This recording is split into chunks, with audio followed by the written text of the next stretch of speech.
Page 52, Racecar Rally. They're introducing you with some new symbols at the top that you get to memorize and learn from now forever and ever and ever and ever and ever. That is the half rest and the whole rest. They work the same way as the half note and whole note, except you're quiet instead of playing a note. Now, for the first time in the book, they can actually start filling out all the rests, all the beats, and all the measures in both staves. Finally, you see at the beginning of Racecar Rally, all the notes are in the upper staff. The lower staff doesn't do anything. Well, before this page, they would leave the lower staff empty. Well, it's because they hadn't introduced you to these symbols yet. So let's take a look at the half rest and whole rest because they look alike. They're a box. It's an identical box. There's no difference between the two boxes. You use these memory tricks to help remember things. I remember is the half rest. There's two halves and a whole. The half rest is lighter, smaller.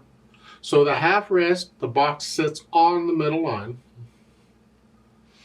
The whole rest, the box is heavier and bigger, so it hangs below the next to the top line. They're in the same space, but they're on different lines. So the half rest is above the line, the whole rest is below the line, and that's the only difference. If you look at the beginning of Racecar Rally in the bottom staff, it's hanging down below. That's a whole rest. So it gets the same as a whole note, which is the same as 4 time it's 4 counts. So the whole rest would get 4 counts. That's the whole measure, so it comes in handy. Now let's go down to the second line on page 52. It's measure 7. You have half notes. Well, look at those boxes. Those rests and that measure, this is measure 7, those rests are sitting on the line. Those are half rests, so they only get 2 counts. And then you go to the next measure, that rest in the upper staff, that's a whole rest, so it's hanging below the line. So you have to watch it. Is it on the line or whatever? The idea is they're giving every measure 4 counts in each staff now, finally. And so you use a combination of the rest as you need to. Like over on measure 9, top of the page, there's a half rest and then a quarter note and a quarter rest. Well, that's because that's what they need. They only want you to play on beat 3, and the rest are rest. And so you rest for 2 beats, a half rest, quarter rest, and then a quarter note, and then a quarter rest for beat 4. They could have used quarter rest throughout. They could have given you 2 quarter rests at the beginning instead of a half rest. It's just more efficient to give you a half rest. It's 2 counts. Different ways of doing it. Just understand what these rests are and how many counts you're going to get when you see them. That's what the important thing. Now let's look at Racecar Rally. It's on both pages. 6 lines long, no repeat signs or anything, so just play it straight through. Treble and bass clef, 4/4 time, quarter notes, half notes, whole notes, and the rest to match. They got a dotted half note at the end. Okay, we can do all that, I hope. Again, I'm going to take both hands together because for the most part, there's only playing one hand at a time. The right hand, when it starts at the beginning, you're here on F.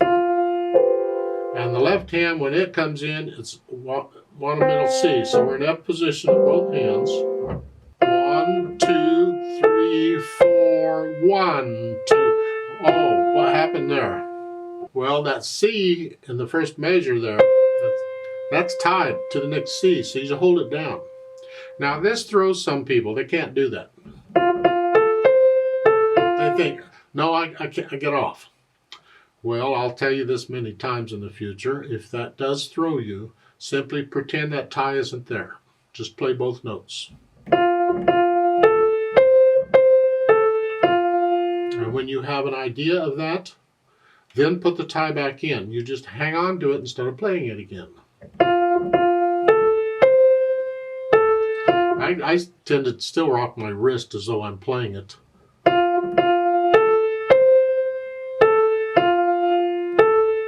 And that's what we do. We get that rhythm quite a bit.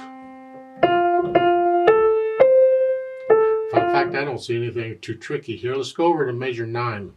You're here. 1. So we got these ties all over the place, don't we? Going on. 2, 1, 2, 3, rest. The rhythm is really, they're tying this over to the first beat of the next measure a lot. That's good practice. The last measure at the bottom, you have the F in the right hand and a C and an A in their left, 3 notes together. Okay. Once you can play all the notes, okay, and the rhythms, fine, then take out the hesitations, and once you can do all that, then maybe think about the articulation. There's nothing shown here at the beginning. I suggest you just connect these. You can separate between the phrases. If you read the words, you can see where the sentences are, and separate, just slight lift up. Lift up. Lift up. So there, on measure 8. As you're here, that's the ending of phrase, and that's a new phrase, so lift up. So again, starting at measure 5,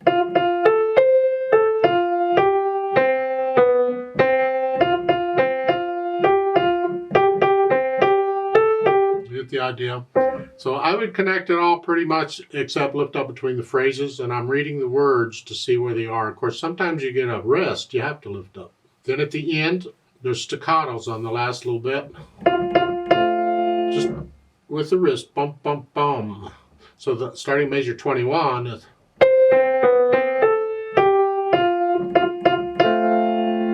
dynamics. Well, forte at the first, whatever you think loud, and not really loud, just loud.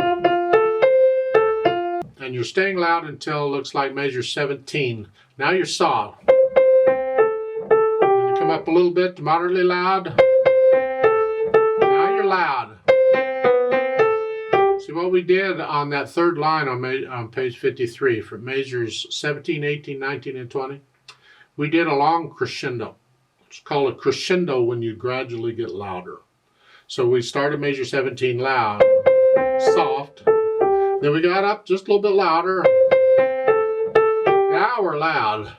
That's a crescendo. There's other ways of notating it, and we'll learn those later on, but keep that in mind. In the past, they've said gradually get louder or something like that, and the words in there. Well, we're eventually going to learn the symbols for that, and this is sort of what we're doing. This is the way you would gradually get louder. So when they give you the symbol or whatever to get louder, this is these notation, these dynamics like that's in the music there. That's sort of what you're thinking about. And then speed, well, zip along and have a ball, but play it accurately. So zip accurately, whatever that is.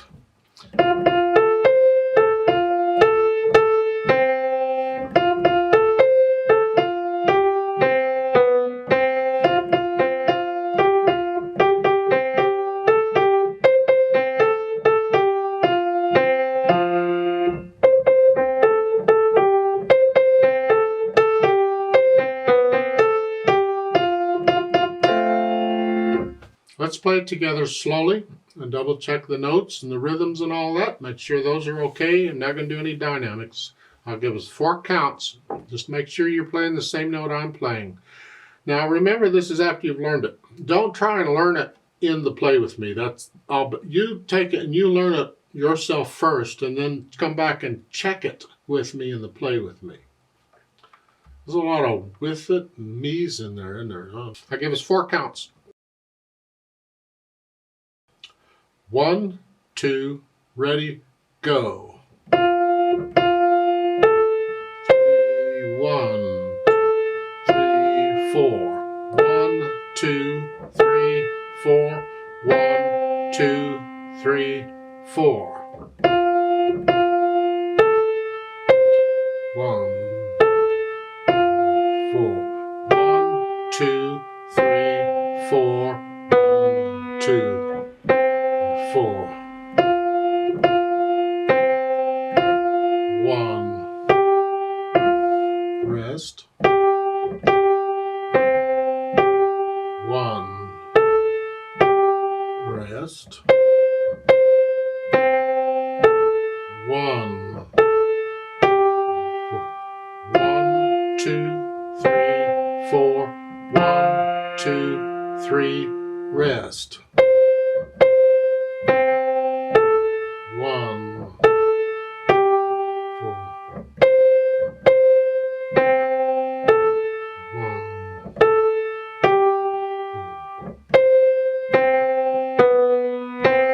1, 2, 3, 4. 1, 2. 2, 3, rest. There's a duet at the bottom of the page for this. I'd like to do that. And you play what we just did, but I'm going to play it a lot faster. I'll give us 4 counts. 1, ready, go. 1, 2, ready, go. I guess that's 4. And I need you to go up 1 octave on the keyboard. So just pretend middle C goes up here, and you play it all up here. So you're up here. All up here. So I'm going to go about here.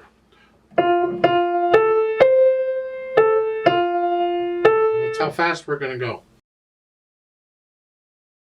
1, 2, ready, go.